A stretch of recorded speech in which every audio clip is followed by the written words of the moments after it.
What's good, y'all? It's your boy Bad C, aka Niggaless Cage, aka Larry J. Blige, aka your mother's baby father. Yo, we back with another installment of your favorite song, where I sit down with my favorite artists and I tell them what my favorite song is as a fan. We sit down with battle rappers. What's your favorite battle? Producers. What's your favorite beat? All types of things, man. But mostly we focusing on the MCs since I'm an MC. You know what I'm saying? So tonight, okay, so I ask them, I tell them what my favorite song is, and then they tell us what their favorite song is. I don't want to get off track. I want the people to know that. You know what I'm saying? So tonight, my special guest is definitely in my top 25 MCs of all time. Definitely, hands down. He was definitely my partner, Rest the Dead PH, one of his favorite rappers of all time. You know what I'm saying? It's definitely an honor to have him on here. Ladies and gentlemen, Ras Kass. What's good, brother? What's good with it? How you? Rest in peace, PH, too. Yeah, man. Appreciate that. Appreciate that. So, what's good, man? It's good to have you here. Hold on. You know, when the weed starts coming out the back of the, you know what I'm saying? It's bullshit. You know what I mean? But what's good, bro? It's good to have you here. I'm happy to be here. I'm fucking I just got back. I was on the road. I was OT, so shit. I'm just happy to be. It was cold as fuck. It was raining in LA, but it ain't as cold as like Paris and London. That shit was freezing. Yeah, I ain't been over there in a minute, man. Soon come. I'll be back out there. Yeah. Soon come. So, you know, I know you busy, so we gonna get right to it. Yeah. This show is special because it's basically a way to give the flowers to the MCs as well. You know what I mean? I think that what I've been telling my guests is that one of the lost arts of this thing of ours is being a fan. You know what I'm saying? A lot of us were fans first, man. Feel him. You know what I'm saying? That's part of that should be the first rule of engagement. If you don't love this shit and was a fan of it and did it because you just not even did it, just listened to it and wanted to be a part of it as a fan before I wanted to ever try to jump in. And, you know, a lot of niggas, it's just, they don't even respect the culture and jump into it and, you know, and try to use it as a hustle. I'm not knocking a nigga hustle, but I am saying anything you do, and especially if you love it, you're going to want to investigate it and do the research. So you never hear no golfer not talk about all the Jack Nicklaus and fucking all the niggas before him, or a basketball player. Rappers tends to be, even rock niggas, they'll tell you everybody on a guitar. If nigga play guitar, you know every nigga, every rap nigga act like he the first nigga ever rap. Shit crazy to me. Right. Yeah, it's some too cool for school shit. Like it's almost like, oh, I don't want to be seeming like I'm on that nigga dick. Oh, woo, woo, woo, woo, woo. Nah, man, because it helps keep the MCs going too, man. Right. So you know, so to everybody out there, put that aside, man. You gotta put that aside. You gotta if you like an artist, you feel an artist, let the artist know. That go a long way, man. You know what I'm saying? You never know, you might inspire something that night. You know what I mean? Evidently happened with me. Yeah, that's a fact. So yeah, go ahead. So you know the premise of the show. Yes, sir. Your favorite song. So I'm gonna tell you my favorite joint of yours first. Now it was hard, pause. It was real difficult to come up with it. I came up with two. I was talking to my man DJ NUT. We was chopping it up. We was talking about this. He reminded me of a record because I was gonna go with one. I was gonna go with Ghetto Fabulous. Okay. Reason being, I know it ain't, you know, it ain't one of them get busy records. It's a record. You know what I'm saying? But the reason being is because a lot of my favorites are based off of the nostalgia factor, where I was, who I was around, the things that you know what I'm saying? So I distinctly remember that beat when Dr. Dre, you know what I'm saying, was dead. Right. I remember it from there. Right. And I remember always thinking like, yo, why did they ain't rap to that? Like, why did it? And then when I heard your joint, I said, okay, you know what I'm saying? But my man NUT, he brought up Van Gogh. And I was like, ah, shit. Shout out to DJ Khalil. You know what I'm saying? Look, Yo, you Jesus Fox, man. So what we gonna do? We cheated a little bit. So I need you to tell me about these two records, man. okay, yeah, we can see. We gonna let's start with Ghetto Fabulous. First of all, Dr. Dre, bro. Tell me what that session was like. How did you even get that beat? Did you have the beat before the little shit or after? I was a fan too. I was watching the video and the shit came out. And I seen that shit go in because I heard the song. I was around to a certain degree. He had just brought me in when he was working on the Aftermath album. That's when, thanks to Mike Lynn and my nigga Flip, but really Mike Lynn was his CEO, his VP of Aftermath when he first started it. So Mike Lynn brought me in. I just finished, and I came out with my first album. Dre left Death Row. I hear been there, done that. I hear all the shit. I'm like, yo, this shit crazy. And I'm going in, to write. Essentially, I'm about to be, help write some of the records. But they was pretty much finished with that one. So I was gonna come in, anything new. I was, that was kind of the game plan. But then the video came out and that shit came on. I was like, what the fuck is that? And I immediately, next time I saw him, I'm like, dude, I want to rap on that shit. And that's kind of how it happened, honestly.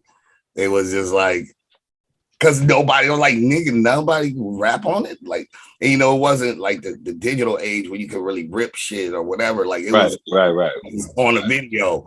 Like, you got to be a real engineer and catch it on MTV or something, and, like, catch it. Like, so, it was great to be able to go straight to the man and just say, like, that.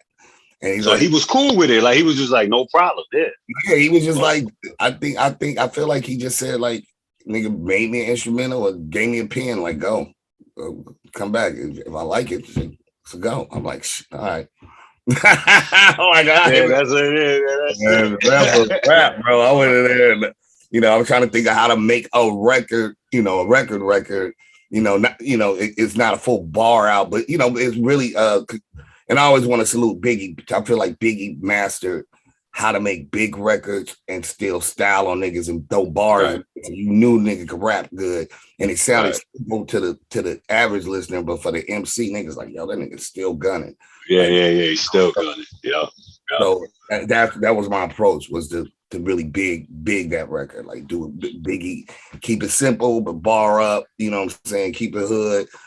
So just the average, low information homies could get right of it. And we did a good job. I originally was all 3 verses was me, and then I kind of had a plan. You know what I'm saying? I asked Mac 10, he laced me up and did the hook. Yeah. I played it for Dre, and he was like, do you guys should do the second hook, the second verse? I was like, fuck yeah. And then he just changed like a couple of words. It was awesome. But I kind of wrote it, playing it. Dre. It was kind of, I manifested it, by the grace of the creator. Like, you know what I'm saying? I knew I wanted fucking Doc to do the second verse. So I kind of rolled it a certain way. Yeah. Okay. Yeah, that's definitely one of my favorite records. I need to know about Van Gogh. So the Van Gogh record, that was definitely more bar. Uh-huh. That was a shootout. That was go ahead. Nah. I was just gonna say, so that was the beginning of the end. I was already upset with Capitol Records. Priority was fucking my records up, and they dropped the ball on fucking the Ghetto Fabulous. You gotta remember, I'm the dude right before Eminem. Everything had Dre come out the back and blow the fuck up.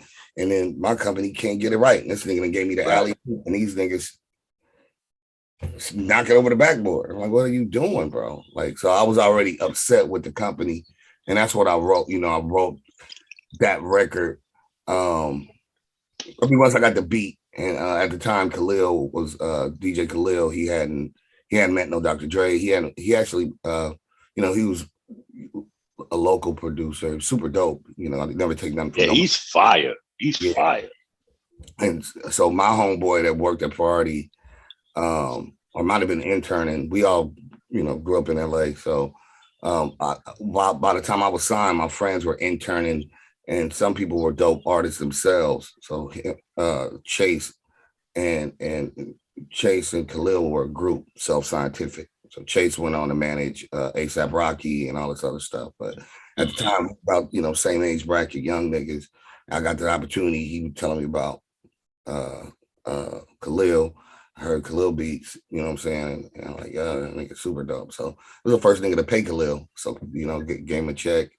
And then kind of, you know, just it was writing itself. It's been a long time. I shouldn't have left. You like to rock him shit. But Priority Records be fucking up, nephew. You know, real poet. My pen stroke is grotesque. You know what I'm saying? abrasive to any full flesh. So let's paint 1,000 words worth of picture. Panoramic though. You know what I'm saying? Yeah. Yeah. So yeah, man, that record and then you know, honestly, the company, you know, they didn't have a vision, man. They fronted on that record and eventually fronted on the entire album. We were actually it was a two-parter. But there was some hatred. And I remember you know, basically the album hadn't came out yet, but Priority had these really good ties for doing soundtracks. People would always bring their movies to them to do the soundtracks and whatever. And so they had also opportunities with television shows. And the crazy thing is that somebody from HBO went and was sitting in a meeting trying to get a song for this certain part of Sopranos. Nigga skipped over. He played everybody but me. And they were like, nah, that's not it. That's not it. That's not it. That's not it. That's not it. And the crazy shit is, like finally, it was like, anything else? Oh, well, I got this. Like, they was shitting on me. They was already trying to black me. And the crazy shit, like, that's the thing. And then, so they got us, you know, another check because, you know, I think we got 10 racks. So, you know, Khalil got another 5. We got more money off of that record. You know what I mean? So that was the blessing, man. But it's one of my favorite,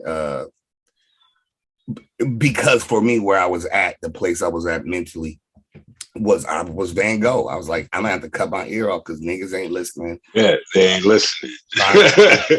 You know, I'm trying to show them like you ain't listening, my nigga. Send them my ear, like, and you ain't feeling me, like, like nigga. You know, they Kaepernicking me. Really, that's really what I was saying. You know what I'm saying? Yeah. So let me ask you: do you think that? See, you one of them artists that I feel like was probably too dope for the time that you came out. You know what I'm saying? Because where the music was, I feel like you got lost in the sauce with shit because it started to change. Like music started to change the exact same time. So it's like the people that were in power, they knew you was fire. Right. But it was like, yo, but we gotta keep the lights on because the shit sounds like this. When just yesterday, music was sounding like that. That's why they signed you. You know what I'm saying? The shit changes overnight. It does, but I think they had an agenda, and I think the agenda was already to phase out lyrical rap and go with something that was more manageable of just the quote unquote gangster. You know what I'm saying? You know, G-rap and motherfucking, you know, shit, Big Daddy Kane, niggas are street niggas, you know what I'm saying? So, facts. You know, it just Big L nigga didn't mean you had to be whack on the mic. You know what I'm saying? So, facts. It just, they train the audience just like they've trained the ear now. You know, it's a certain production style, or else it ain't good. It ain't relevant. But that's their agenda.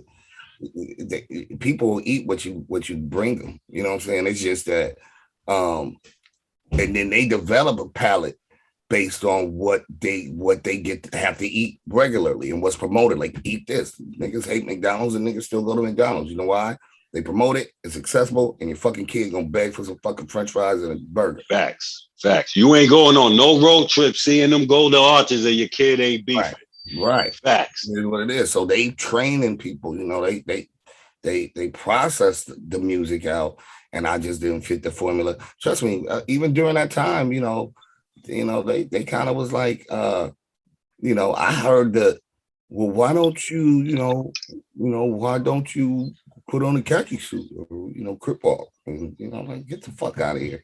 Like, I forgot how to crip walk. I grew up in Watts. I grew up in 9-7 East Coast crip. With Spider, the nigga down the street from Spider Loc that was signed to G Unit. Like, Shout to him. Yeah, like, I forgot how to do that. Like, because I didn't step in. When you 13, 12, 13, 14, that's when you make that decision. I decided, I don't need to bang because I do the same shit my friends do that do bang.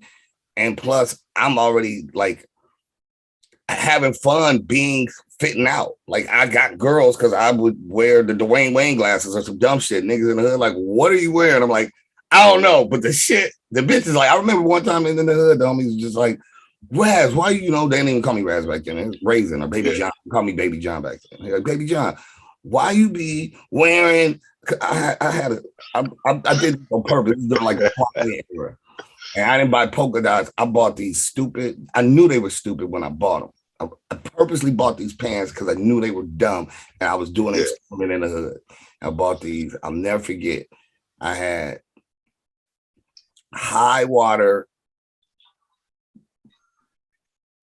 red pinstriped kind of pants, not hammer pants. They were just kind of like slack, kind of high water pinstripe with the stretchy suspenders on them. And I walked around the hood with them shits on, and niggas was just like, what is wrong with you? And I remember, girl, the niggas be like, what's wrong with this nigga? And all my friends, they don't care. My friends my age, like, they don't care as long as I throw a dirt rock, and we go jump over the fence and do the other shit we doing. Raise the other lady quad tree and all the shit stupid shit we doing, and flip off the roofs and whatever. So my friends, but the older homies, those G niggas or whatever, they're like, what are you doing? Yeah, what the fuck? Yeah, you're like, why do you continue to just not dress like everybody else? Not bullying me, but just like amazed, like, well, this nigga's got his own sense of style. But I hated these pants. I just bought them to beat an asshole. Yeah, just to troll. Yeah, just to troll. I was trolling on Twitter. Call it that back then, but that's really what it was. I was trolling the homies. And the niggas asked, but I remember the girls kept saying, oh, Baby John, I like those. You look cute. Whatever. And I remember that was my answer when one of the homies said that. I said, the bitches like it. And they never said nothing else after that. So I was like, that's the answer. That's how I win. The bitches like it, nigga, I'm out. Whatever. And pretty much. And that was that, man. So I think that it was just a whole, more than that the people's taste changed, I think the industry changed the people's taste. Okay. You know what I want to tell you too? This is just my opinion. I think that I feel like T.I. stole the toothpick thing from you, bro. That's what I feel like. I feel like because yo, influence each other, like I ain't go front. I was kind of disappointed that you ain't come on with the toothpick. I was about to. I ain't gonna lie, but I was smoking. Yo, I ain't going front. I was disappointed because seeing you without the toothpick is like seeing Snoop without the blunt. It's like, you know what I'm saying? I need the toothpick, man. I don't know, man. I feel like T.I. indubitably stole the toothpick from you, man. Magnum. All right. There you go. Word up. All right, so now we come to the part everybody been waiting for. I know I've been waiting for this. Out of all your catalog, bro, new, old, it could be some shit on a hard drive that ain't never come out. It could be any record that you did. It could be a feature. It could anything you was a part of. What's your favorite song?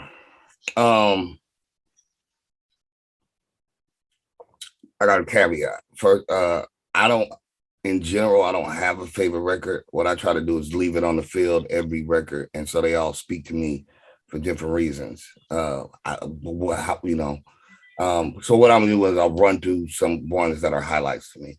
Okay.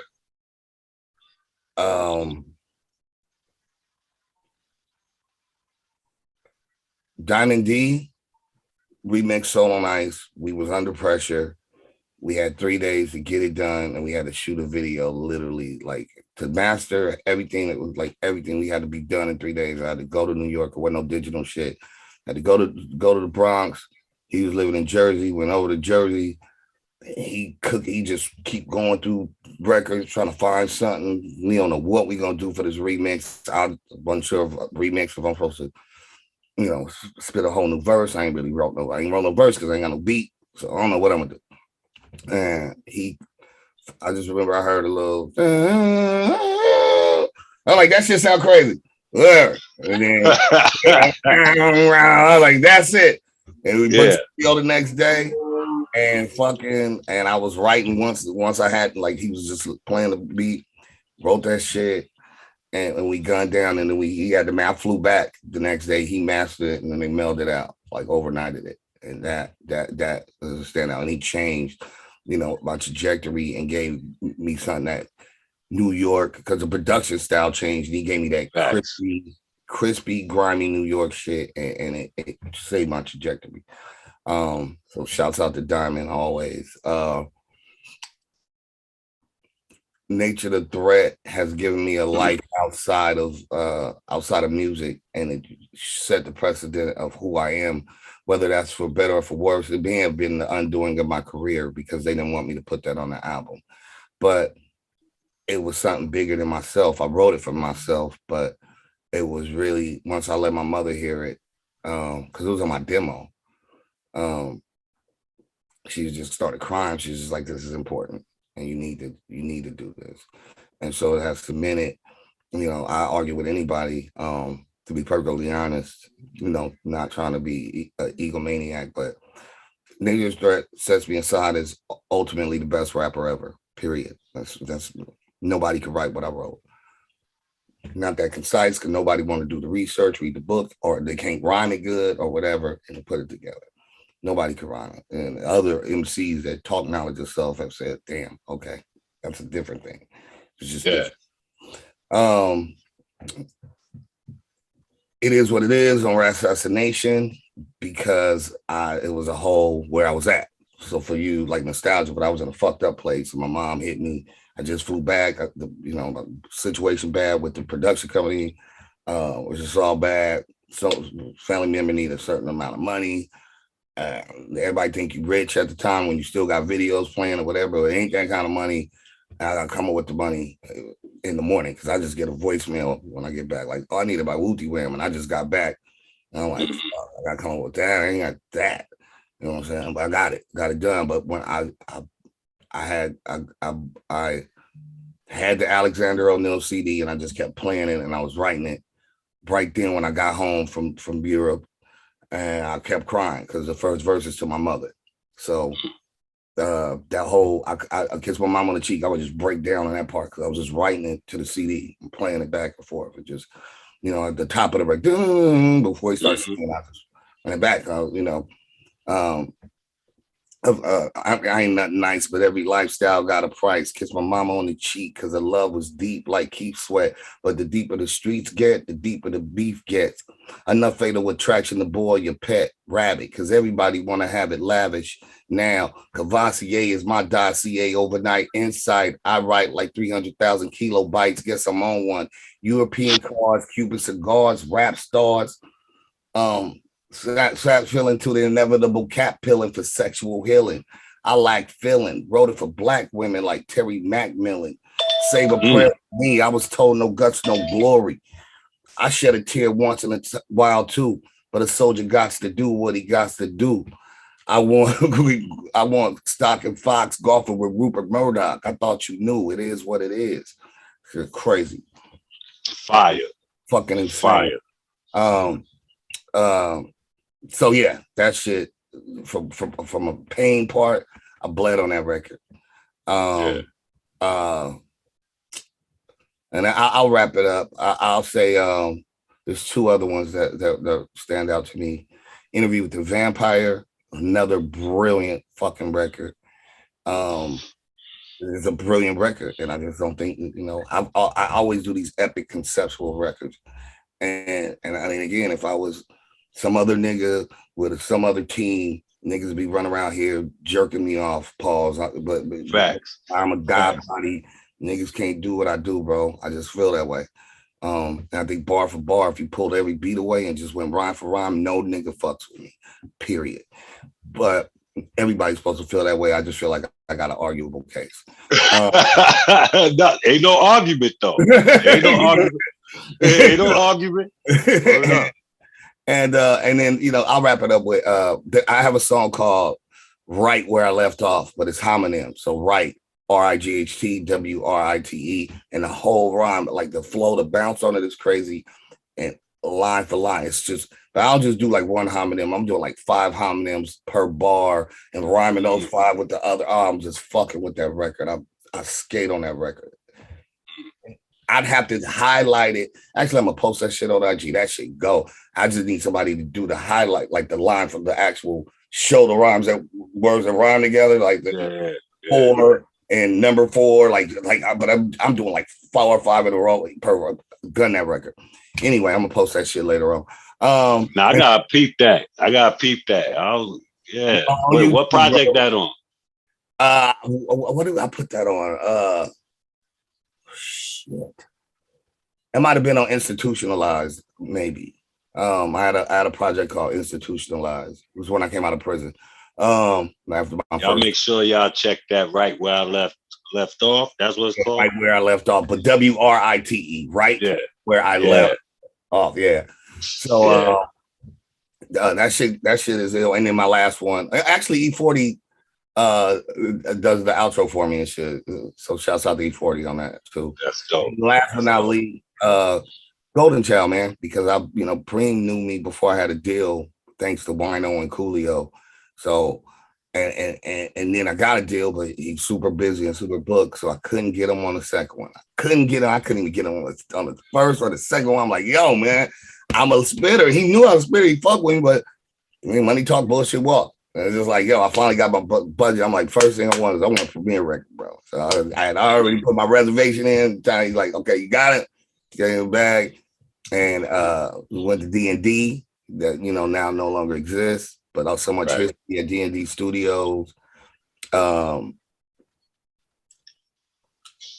Preem told me some very ill stories about some of the history with Biggie and Nas and Jake, just all kind of dope stories. But one of the things he mentioned was that only Nas and Biggie ever did a one take, one take Willie. You know what I'm saying? It's just like gun a whole verse perfectly, no fix, no punch, no nothing. Like that shit is perfect.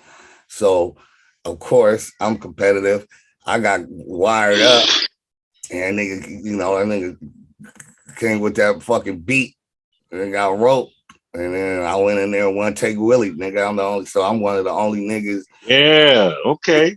On the primo beat at D&D, and I'm only amongst Nas and Biggie on that. As of then, I don't know what happened. But one take Willie would premiere. It's only 3 of us that I know of, so that's something you'd have to ask Primo about. But yeah.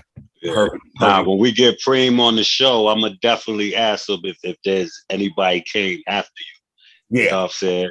On that word up. That makes you solidified as a bar god. Yeah.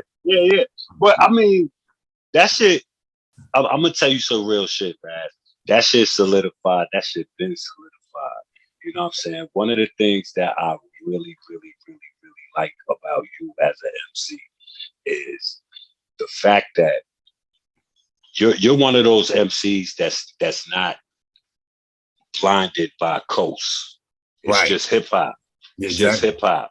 Now, me being from Brooklyn, I used to trip the niggas out in my hood because I was listening. I was one of the only niggas that was listening to West Coast hip hop like hard. Like the first album I ever bought with my own money was Power, Ice-T. Wow. I mean, and it was because of Darlene. Of course, But yeah, you got to walk by there and see that cover. yeah, it Like, was what is because that? of Darlene. Yeah, Yeah, but you know, shout to Darlene, no disrespect. You know what I'm saying? that's a Word big up. sense. But that's why I bought it. And then I was, you know, I was into, you know, Mac Dre, Mm-hmm. Spice One, Speaking, all of it, all of it. Of course, NWA, right? DJ Quick, Second to None, AMG, like the whole thing, like the whole. Yeah, man. And then when you guys came with the Golden State, Yeah, being Exhibit's affairs. like Yeah, like these are the things that I used to listen to, but it never so much clouded. Not I don't want to say cloud because I don't want to disrespect West Coast. What I'm saying is it didn't change how I rap. I still rap like I'm yeah, from New I understand. York, Yeah, but I adopted things and was able to take things and right. and implement them into me as an MC. And that I think that's what makes me so dope is Right. because I did that. And that's why what I really like about you, because you could tell. You could tell, like you could just tell, like you could drop you off in Queens. Let's say you're not Ras Kass. Right. Let's say you're just Ras Kass, right? To drop you off in Queens. Like, yo, this my homie from LA. You know what I'm saying? Whoa, whoa, whoa, whoa. Right. You good, you gonna blend in. And then you still could go right back, you know what I'm saying, LA and and be on, be yeah, back. You know what I'm saying? And I like that about your pen. You know what I'm saying? So salute to you. thank What you you, got man. go? What you got popping right now? What's coming? Oh, I want to give a shout out to Team Demo. Shout out Yeah, to Team Demo. yeah, You know yeah. what I'm saying? Salute. Yo, Jay, too. Yeah. Jacob word Fell. up, Everybody, man. word up. Shout out to Those YSP too. That's my brother. So shout to Wise P. Shout to the whole Team Demo. Word up. yeah. But what you got? Matter of fact, me and you, we on something Okay. on that album. Me, you, and Planet Asia. Oh yeah. Oh shit. Wow. Okay. I'm Wow. first. I'm first Yeah, on there. yeah. Yeah, yeah, I'm yeah. busy. It was, Wow. yo, bro. Honor, bro. Oh Honor. shit. You heard. You Man. heard. You blessed. You But blessed it. what you got? What you got coming? What can we look So forward to? I guess I mean, you know, it's a we'll make an announcement. I mean, pretty much. So we right now we finishing up a project produced entirely by Havoc. So it's really collectively me, Havoc, and RJ Payne are called The Gutter. Yeah. Wait, hold on. Yeah. What? Called The Gutter. We called The Gutter, bro. So this shit crazy. You wait, hold on. Ras Kass, RJ Payne, and Havoc. Yeah. It's just different, bro. We already like 7 songs in. Shout out to everybody that's already been a part of it. Method Man, Fame from MOP, Jada about to hop on the record. So we got some shit, bro. This is some All right, I'm retiring. That's it. That's it. It's motivation. No, it's I wanted to be the MC, street nigga, backpacker, hip hopper, trap, whatever you do, doctor inspiration. But the bars got to be there and the credibility. You know, just keeping on some nigga shit and just celebrating the legacy of Prodigy and Mobb Deep without stepping on no toes and not trying to be that, but just wanting to keep that sound out, just that sound of that feel. That's why we did The Gutter. You know what I'm saying? I love it. I love it, bro. I love it. Congratulations. Yo, you heard him and Styles project? That shit's crazy. Yeah, well, I haven't heard the whole album, but we have the same me and Ham got the same management. My nigga Perfect Storm, but his company's called Perfect. But nah, man. I didn't even know it was out. I just actually was assisting and helping with some LA radio shit, but that's all family. Styles is family, man, and you know, because he blessed me on the solo nights too. We got a song called Guns N' Roses. That's fucking insane. Me, him, and Fame. Like, so Styles always been a stand-up dude with me. Actually, just a lock spirit. We were acquainted with each other since back in the day, Maria Davis shit. So I've been knowing them cats, and You know what I'm saying? They kind of like Cannabis kind of remembers when they was, because he played music shit when they were the Warlocks. So it's just great to see. I love seeing dope people, dope artists, dope creative people that's actually dope human beings succeed. I love to see that. Facts. Shit, yo, I'm gonna hit you offline too. We're gonna see. Let's see if we can try to get Havoc on here, man, on the show. Because I definitely think he got so many records that, bruh, like, man, I'm telling you, Fame and them got some fucking record, Murder Game. That Havoc did. He played that shit in the studio. I think it's out or coming out. You need to hear that shit. Is so Brooklyn. Who is it? Is MOP? I think it is MOP. I just had Billy on the show too. I just had Dan's on the show. I think it is Billy. I'm pretty sure it's an MOP record. It's called Murder Game. GAME, Murder Game. But have the beat boom, boom, boom, boom, boom. Oh, that shit crazy, bro. It makes you just want to. Some songs is bad. It's bad because it make you want to do shit that you shouldn't do. It make you want to. Yeah, but MOP is good for that. MOP is good for that. Like that's bro. Yeah, all the time. I recommend you go check that record out right now. It should be. I believe it just came out because I think I reposted. Yeah, bro, go check that record out. Murder Game. And just text me or something because I'll get a copy of it.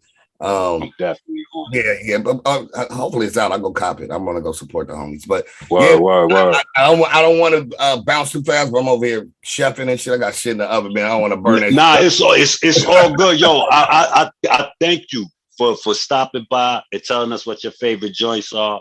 You know what I'm saying? I wish you all the success in the world, bro. You too, bastard. But we gonna lock in there. Let's do it, brother. No doubt, family. Right. Salute to you, brother. No doubt, for sure.